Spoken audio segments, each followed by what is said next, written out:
Gethsémani. Je vous invite à décider de prier aujourd'hui et à prier pour vos amis proches, frères dans la foi. Aussi, puissiez-vous toujours vouloir rechercher la volonté de Dieu. Si d'une manière ou d'une autre ce message a parlé à votre vie, je vous invite à venir à l'autel pour prier. Pour toi, mon ami, je te dis que Jésus a rempli sa mission, une mission qui garantit la vie éternelle à tous ceux qui la demandent. N'attendez pas qu'il soit trop tard. Devenez membre de la chaîne Today et bénéficiez de réconfort et de soutien dans les moments difficiles. Cliquez sur le lien dans la description de la vidéo. Mardi 9 avril 2024, page 3. Dans le four des épreuves résumé. Beaucoup d'entre nous ignorent que dans le four des épreuves, le Seigneur veut utiliser ce four.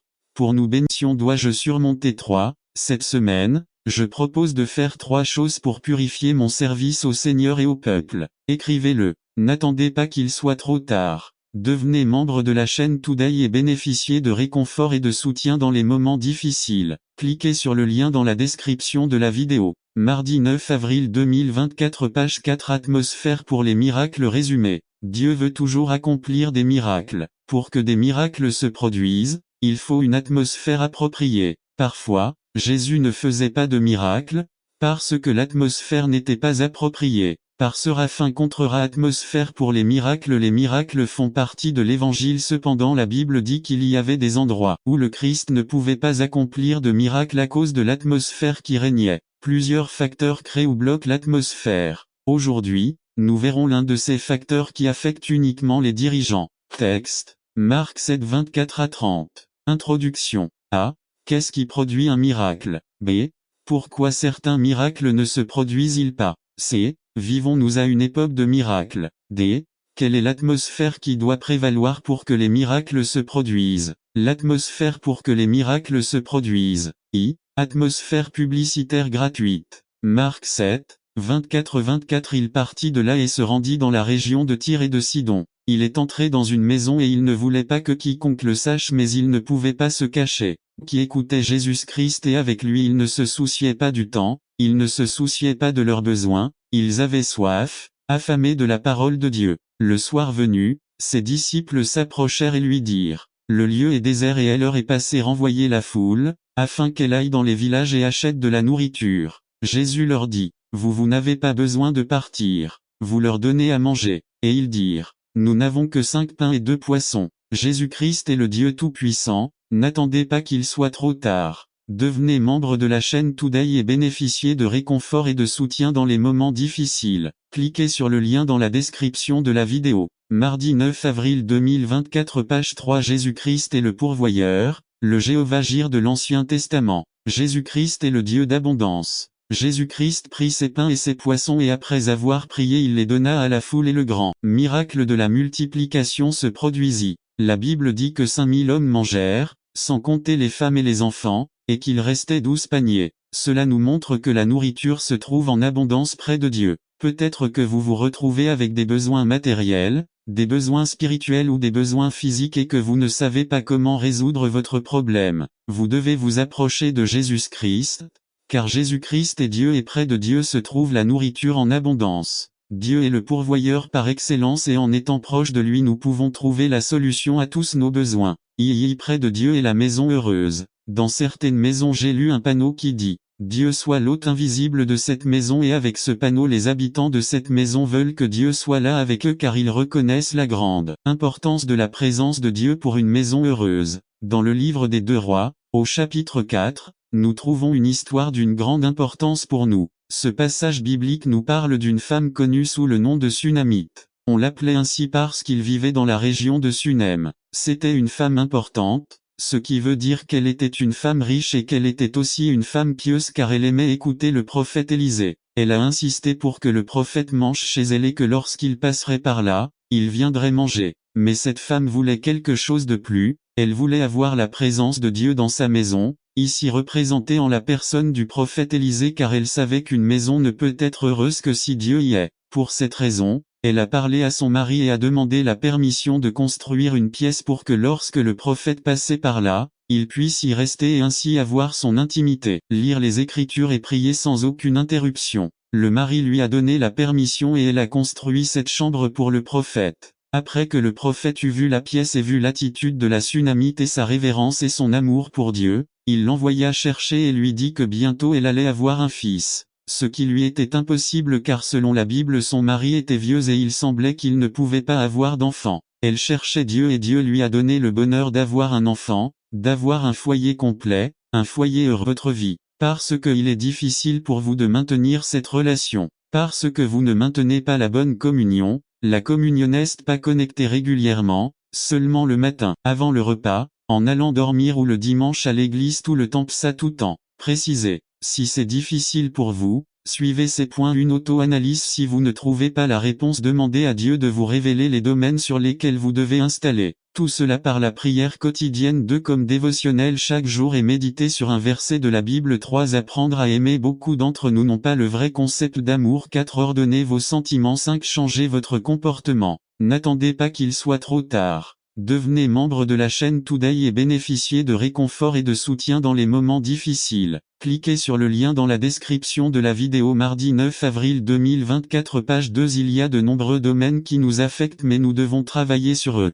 Certains sont en addiction 2 attitudes 3 peur 4 en science 5 faux concepts. Nous devons être fermes et renforcer cela 1 l'estime de soi 2 tous les aspects créatifs 3 persévérance. Pouvoir personnel 4 joie constante Psaume 119 105,112 et Jacques 1 à 2. Tout cela vous conduira à avoir la paix intérieure donc la voix de Dieu sera bien audible à vos oreilles spirituelles. Et avec certitude à tout moment, vous pouvez être guidé par le bon berger. Il est là pour éclairer notre chemin. Si nous tombons, il est prêt à tendre sa main pour nous ressire. Quand nous sommes blessés, il a sa pommade d'amour pour guérir chaque blessure, qu'elle soit émotionnelle, spirituelle ou physique. Dites-moi pourquoi ne pas établir cette relation pour la première fois ou retourner dans leur giron pour être guéri. Que Dieu vous bénisse frère Miguel IZCANO. Voix du ministère de la Force. N'attendez pas qu'il soit trop tard. Devenez membre de la chaîne Today et bénéficiez de réconfort et de soutien dans les moments difficiles. Cliquez sur le lien dans la description de la vidéo. Mardi 9 avril 2024 page 3 pouvoir du chrétien résumé.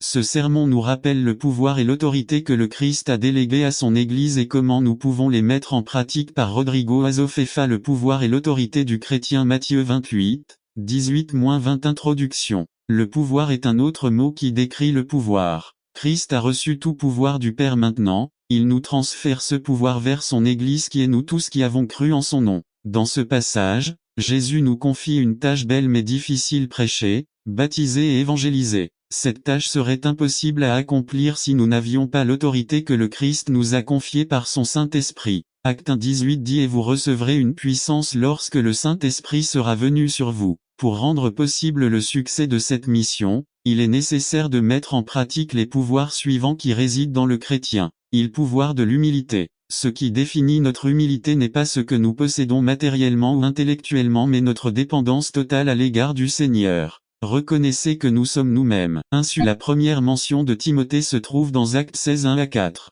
Il est allé avec Paul pour apprendre de lui dans le ministère. Comme un fils apprend le travail de son père 3. Timothée était jeune et il entretenait une relation père-fils avec Paul 15 ans après avoir rejoint Paul. Il reçut les lettres de et de Timothée dans lesquelles Paul le qualifie de jeune et lui dit qu'il ne devrait pas se laisser intimider à cause de sa jeunesse. Tim 4, 12-4. Timothée est devenu un collaborateur fidèle et apprécié de Paul. Cor 4, 14-17-5. Dans notre passage, Paul espère envoyer Timothée à Philippe pour en apprendre davantage sur EV 19. Leçon de la vie de Timothée 1. Il s'intéressait sincèrement au bien-être des autres. V20a c'était un exemple de ce que Paul commande dans Phil 2, 3-4b. Des promesses pour ceux qui se soucient des autres. Ésaïe 58 10-12 c'est l'exemple de Lou Gehrig. Lou Gehrig était un joueur de baseball pour les Yankees de New York et est décédé le 2 juin 1941 des suites d'une maladie qui fut plus tard appelée maladie de Lou Gehrig. À cette époque, les médecins ne savaient pas vraiment comment la traiter. Il est resté longtemps à l'hôpital pendant que les médecins expérimentaient divers médicaments pour en trouver un qui fonctionnerait. Peu avant sa mort, Lou Gehrig a appelé son ami Roberto Considine. Il a dit, « Roberto, j'ai de bonnes nouvelles. Le laboratoire a découvert un nouveau médicament et il le teste sur 10 d'entre nous. Il semble très bien fonctionner sur 9 sur 10. » Roberto Considine a posé la question, « Est-ce que ça marche pour toi, Lou ?» Lou a répondu, « Eh bien, non. Mais 9 personnes sur 10 le font. » C'est magnifique, tu ne trouves pas? Il était très content car 9 des 10 étaient aidés. C'est pour cette attitude que beaucoup se souviennent avec beaucoup d'appréciation de lougerie. Il s'intéressait sincèrement aux gens qui l'entouraient. C'est ainsi que Timothée s'intéressait aux Philippiens et aux autres. Il considérait les autres comme supérieurs à lui-même d'eux. Il s'intéressait sincèrement à ce qui appartient au Christ Jésus. V 21 à 22 à Timothée s'est démarqué. Il n'était pas l'un des fils de Philin. 15 à 16 Il était du même esprit Isopsucho et Zosoko du même esprit Mérite. Sa valeur avait été prouvée par Paul et d'autres dans le ministère. B 2 Tim 3, 10 à 12. Disciples de Paul et du Christ et souffert pour l'amour du Christ. Nous devons vivre une vie 100% dédiée au Christ et à ses desseins. N'attendez pas qu'il soit trop tard. Devenez membre de la chaîne Today et bénéficiez de réconfort et de soutien dans les moments difficiles. Cliquez sur le lien dans la description de la vidéo. Mardi 9 avril 2024 page 2.2. L'exemple d'Épaphrodite V 25 à 30 a le contexte d'Épaphrodite 1. La seule mention de lui se trouve ici dans Philippiens. Son nom signifie charmant. 2. Il était membre et peut-être chef de l'église de Philippe 3. Il avait apporté une offrande à Paul au nom de l'église de Philippe 4 18 4. Il était tombé malade sur le chemin de Rome, ou pendant son séjour avec Paul V 26 à 27 5. Paul l'appelle frère, collaborateur, compagnon aussi, au lieu de leur faire la leçon, ce qui agace les garçons et les rend apparemment plus sourds et désobéissants. Nous tombons à genoux, levons les yeux au ciel et intercédons pour eux et comme Job nous disons, Seigneur, purifiez mes enfants, car peut-être ont-ils péché contre vous et vous ont-ils renoncé dans leur cœur. C'est pourquoi, mes chers pères et mères, comme le dit la Bible, si vous présentez votre offrande à l'autel et que là vous vous souvenez que votre fils ou fille a quelque chose contre vous ou vous contre lui, déposez là votre offrande devant l'autel. Allez d'abord et réconciliez-vous avec votre fils ou fille puis reviens et présente ton offrande. Mt 5, 23 à 24. C'est l'aspect le plus pratique de la manière de prier pour nos enfants. 2.2 Au front de la bataille, nous devons prier pour leurs amis. Il y a un dicton que j'ai souvent entendu de ma grand-mère. Dis-moi avec qui tu es et je te dirai qui tu es. Et c'est vrai. Les psychologues sont arrivés à la conclusion que personne n'a plus d'influence positive ou négative sur un adolescent que ses propres collègues d'études ou de travail. C'est ce qu'ils appellent ici la pression des pairs.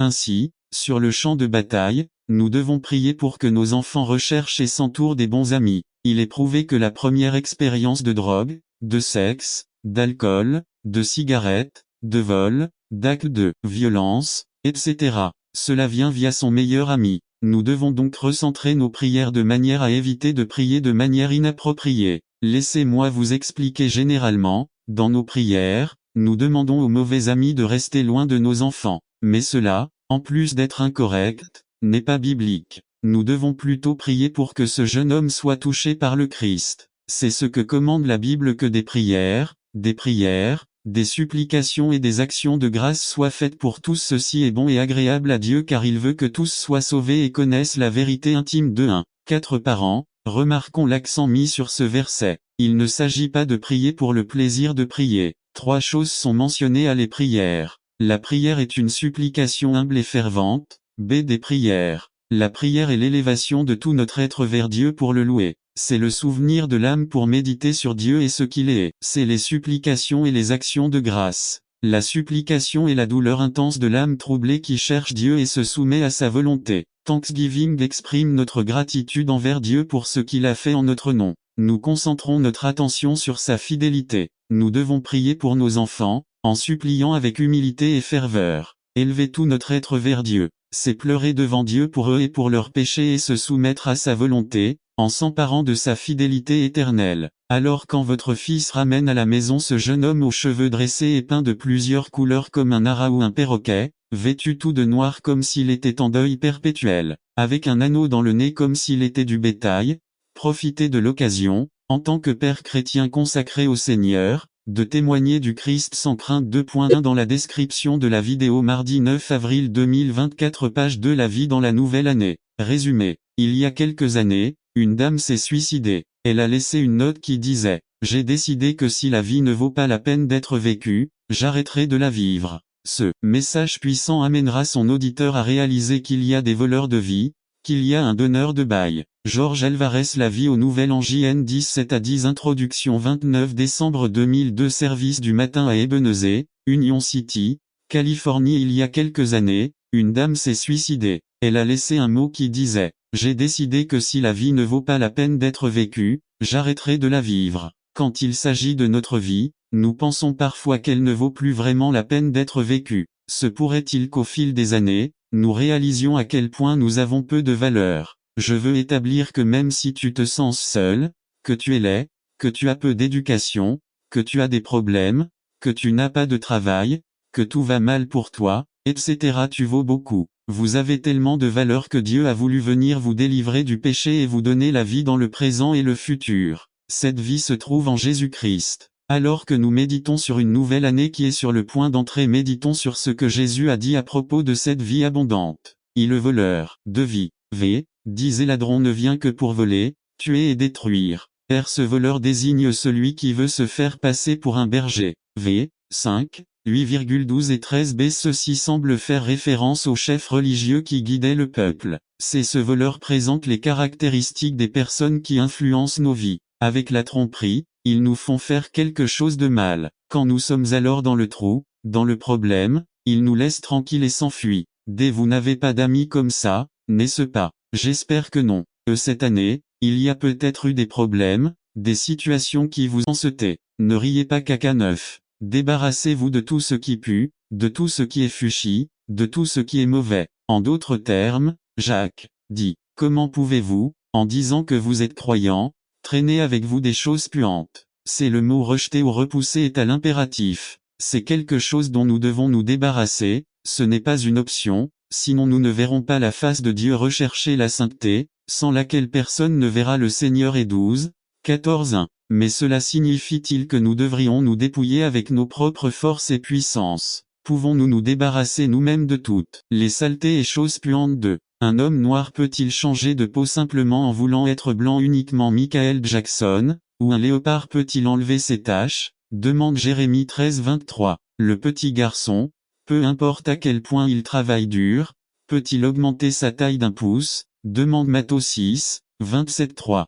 La réponse: rien de ce que nous faisons nous-mêmes ne purifiera l'impureté de nos vies. La meilleure chose que nous présentons à Dieu continue d'être lorsqu'il regarde notre péché, notre Dieu tend la main et nous prend pour nous purifier et nous aider. 4. Nous avions besoin d'un exemple à suivre. C'est une chose que Dieu nous dise, soyez saints car je suis saint. 1 Pierre 1:16. C'est une autre chose que Dieu se fasse homme pour nous enseigner la sainteté dans la vie pratique de tous les jours. Parce qu'il est devenu comme nous, n'attendez pas qu'il soit trop tard. Devenez membre de la chaîne Today et bénéficiez de réconfort et de soutien dans les moments difficiles. Cliquez sur le lien dans la description de la vidéo. Mardi 9 avril 2024, page 2. Jésus est l'exemple parfait et le modèle à suivre. L'apôtre Jean dit, celui qui dit qu'il demeure en lui doit marcher comme lui-même a marché. 1 Jean 2:6. Connaître intimement les détails de sa vie dans les évangiles est notre première étape vitale. En Jésus, nous voyons ce que signifie vivre et évoluer dans ce monde entièrement par la puissance de l'Esprit de Dieu.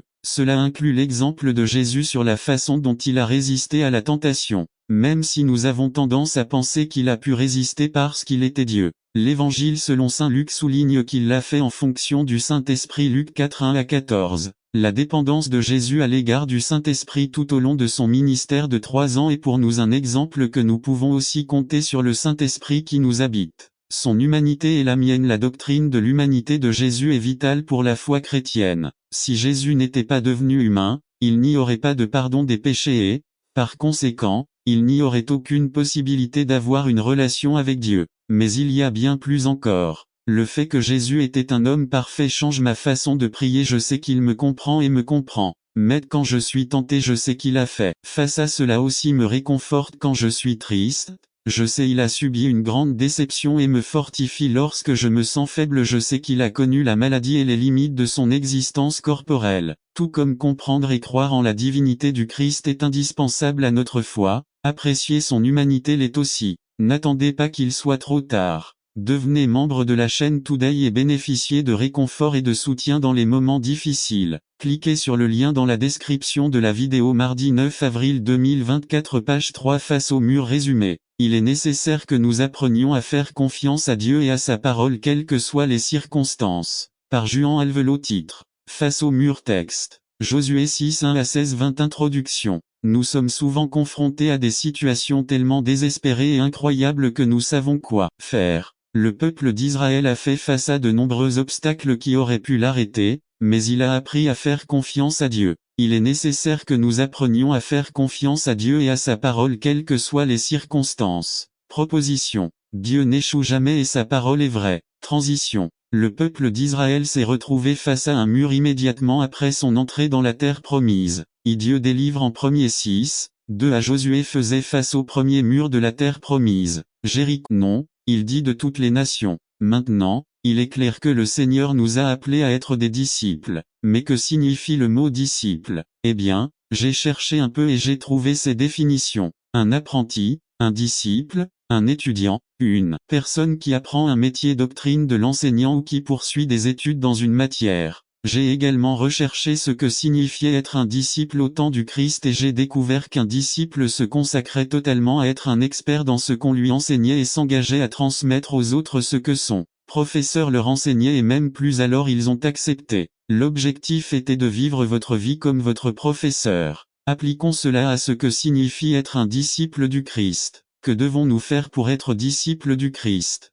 Premièrement, le Seigneur nous appelle à lui être entièrement consacrés. N'attendez pas qu'il soit trop tard. Devenez membre de la chaîne Today et bénéficiez de réconfort et de soutien dans les moments difficiles. Cliquez sur le lien dans la description de la vidéo. Mardi 9 avril 2024 page 1 allons à Luc 14 25,35 Écoutez-vous ce que le Seigneur vous dit ce matin. Combien ont consacré leur vie au Christ? 2. Jésus attend de nous que nous soyons totalement obéissants et fidèles à Dieu. Regardez ce que dit Jean 8 29. Parce que celui qui m'a envoyé est avec moi, le Père ne m'a pas laissé seul, car je fais toujours ce qui lui plaît. Maintenant, regardez ce qu'il nous dit dans Jean 20 21. Alors Jésus leur dit encore, la paix soit avec vous, comme mon Père m'a envoyé, ainsi je t'envoie aussi. Si Jésus était obéissant comme nous ne le serons pas. Que les choses matérielles ne s'interposent pas entre Dieu et nous. L'argent et les choses matérielles n'étaient pas les propriétaires de Jésus. Luc 9, 57,58 Comme il s'en allait, quelqu'un sur la route lui dit, Seigneur, je te suivrai partout où tu iras. Et Jésus lui dit, les renards ont des terriers et les oiseaux du ciel ont des nids, mais le Fils de l'homme n'a nulle part où reposer sa tête. Vas-tu me suivre? Ne vous attendez pas à du luxe car ce n'est pas ma priorité. Dieu est notre priorité. La famille de Jésus ne le possédait pas, comme il est dit dans Marc 3 31,34. Ses frères et sa mère sont venus plus tard et, restant dehors, ils ont envoyé l'appeler, et les gens qui étaient assis autour de lui dirent, ta mère et tes frères sont dehors et ils te cherchent. Il leur répondit, qui sont ma mère et mes frères? Et regardant ceux qui étaient assis autour de lui, il dit, voici ma mère et mes frères, parce que quiconque fait la volonté de Dieu est mon frère, ma sœur et ma mère. Nous devons aimer Jean 13 34,35 Je vous donne un commandement nouveau, aimez-vous les uns les autres comme je vous ai aimé, aimez-vous aussi les uns les autres. À ceci chacun saura que vous êtes mes disciples, si vous avez de l'amour les uns pour les autres. Page 4 Nous devons avoir de la compassion pour les autres. Jésus était plein de compassion pour le peuple. Matthieu 9, 35,37 Jésus parcourt succès ou bien-être que nous pouvons expérimenter n'est dû à personne d'autre qu'au Seigneur. Le seul digne de tout honneur et de toute gloire est Dieu. C'est dans Isaïe, le Seigneur dit, je ne partagerai ma gloire avec personne. Les gens qui n'adorent pas le Seigneur lui disent indirectement qu'ils n'ont pas besoin de lui, qu'ils peuvent survivre par eux-mêmes et que, par conséquent, tout le mérite leur appartient. Dès dans l'adoration, nous disons au Seigneur, tout est à toi et de ce que nous recevons de ta main, nous te le donnons. Reconnaissons sa bonté sainte depuis Éden. Le diable nous a trompés en nous faisant croire que Dieu n'est pas bon, et depuis lors nous vivons dans la peur de l'avenir et dans l'inquiétude pour notre bien-être. Cependant, cette bonté de Dieu se manifeste à sa miséricorde éternelle. Dieu a pitié de nous à chaque instant où nous avons un besoin urgent de lui. Sa vérité éternelle. Dieu nous éclaire et nous offre le chemin à parcourir dans nos vies. Conclusion. Pas étonnant que Dieu s'intéresse à ce que vous et moi soyons de vrais adorateurs. N'attendez pas qu'il soit trop tard. Devenez membre de la chaîne Today et bénéficiez de réconfort et de soutien dans les moments difficiles. Cliquez sur le lien dans la description de la vidéo. Après 09, 20, 24 page 2 Si reconnoscemo subonda infinita, si vivimo en continua gratitu, si lo admiramo como nuestro creador y sustentador, si nos acercamo a él, ici nos offre ce mot a su servicio. Elle sera glorificado y nosotros contarmo con su bendition en nos vies. Que Dieu trouve en chacun de nous les vrais adorateurs qu'il recherche. N'attendez pas qu'il soit trop tard. Devenez membre de la chaîne Today et bénéficiez de réconfort et de soutien dans les moments difficiles. Cliquez sur le lien dans la description de la vidéo mardi 9 avril 2024 page 3 Le pouvoir transformateur de la prière résumé. Les qualités d'un cœur qui cherche Dieu dans la prière par Félix Ramirez. Le pouvoir transformateur de la prière. Matthieu 6 5 à 15 Introduction 1. Les lettres supposées personnelles des candidats politiques qui je vous enverrai avant les élections. On dirait qu'ils vous connaissent vraiment. Cependant, il existe une énorme différence entre un format de lettre dans lequel seul un nom est indiqué et une lettre écrite personnellement. En termes simples, la différence repose sur une question de sincérité. De même, l'une des grandes différences entre la vraie religion chrétienne et les autres religions du monde est la prière. Dans la vie chrétienne, la prière est une affaire de cœur. C'est vivant, dynamique. Dans d'autres religions, la prière est statique et morte. 3. La raison de cette différence est que la prière a pour objectif final le même objectif que Dieu a pour toute notre vie: nous transformer, nous renouveler à l'image du Christ. 4. La question de la prière est donc cruciale dans la vie du croyant. Dans ce passage, nous trouvons donc la vérité que proposition. Dieu veut transformer nos cœurs par la prière. Question. À quoi ressemble le cœur que Dieu entend former en nous? Réponse. Dans cette section du sermon sur le 2024 page 2 maintenant, je ne sais pas si les eaux bougeaient vraiment à cause de l'ange ou non, mais ce que l'on comprend c'est que c'est la seule chose qui leur a donné un peu d'espoir de guérison. Il y a des gens que je connais qui voyagent très souvent pendant des heures pour acheter un billet de loterie dans l'espoir de gagner un jour le gros lot. Il y a des gens qui souhaitent mourir pour ne pas continuer à souffrir. Mais il y a aussi ceux qui veulent vivre plus de 100 ans. Il y a des gens qui voyagent pendant des jours pour consulter un médecin célèbre dans l'espoir d'être guéri. Les scientifiques continuent de rechercher différentes formules dans l'espoir d'avoir le médicament adapté à chaque maladie humaine. Beaucoup d'entre nous espèrent avoir un meilleur travail, une meilleure maison, une meilleure voiture, etc. à l'avenir. Est-ce qu'on se rend compte maintenant? L'espoir est ce qui donne un sens à nos vies. Le problème est de savoir où nous plaçons notre espoir. Ce paralytique était malade depuis 38 ans. J'imagine qu'il avait déjà essayé toutes sortes de médicaments et de médecins mais tout avait échoué. La paralysie physique de cet homme est un exemple de la paralysie que vous et moi pourrions avoir. Qu'est-ce qu'un paralytique? Celui qui est son esprit peut réaliser les meilleurs exploits mais a le malheur d'avoir un corps qui n'est pas d'accord avec ses idées. Lui qui s'imagine gagner une course sportive sans penser qu'en réalité son corps est inerte pour y parvenir. Sur le plan spirituel, un paralytique est celui qui a les meilleures intentions envers Dieu, sa famille et l'Église mais son corps est saturé de passions humaines qui l'entraînent vers le bas, le laissant sans force. Même si cela semble impossible à croire, telle est la situation des êtres humains. Jésus l'a dit dans Matthieu 26 41. L'esprit est bien disposé, mais la chair est faible. Paul dit dans Romains 7 15,18, 21. Car ce que je fais, je ne le comprends pas. Eh bien, je ne fais pas ce que je veux, sinon ce que je déteste, c'est ce que je fais. Et je sais qu'en moi cela est dans ma chair, le bien n'habite pas parce que vouloir le bien est en moi, mais ne pas le faire. Misérable que je suis, qui me délivrera de ce corps de mort? Si quelqu'un connaissait la difficulté de contrôler un corps faible, c'était bien David lorsqu'il laissa le désir d'une femme étrangère entrer dans son cœur, même s'il y eut un véritable repentir que nous pouvons contempler lorsque, désespéré de son péché, il partit dans les montagnes dans une grotte qui a reconsidéré et écrit ce que nous trouvons dans le psaume 51.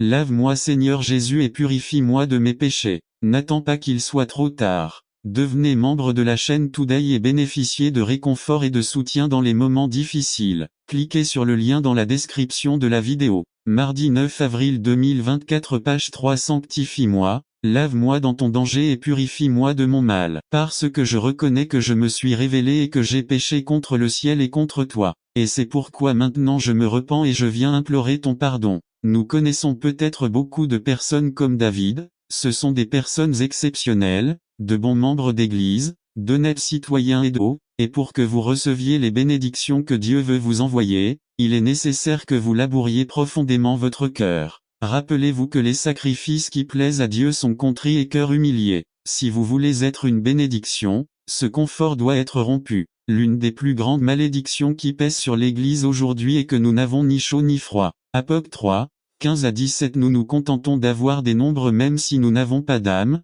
nous nous contentons d'avoir des sermons même s'ils n'ont pas l'onction du ciel. Nous avons des activités sociales au lieu d'un réveil. Nous avons des salles de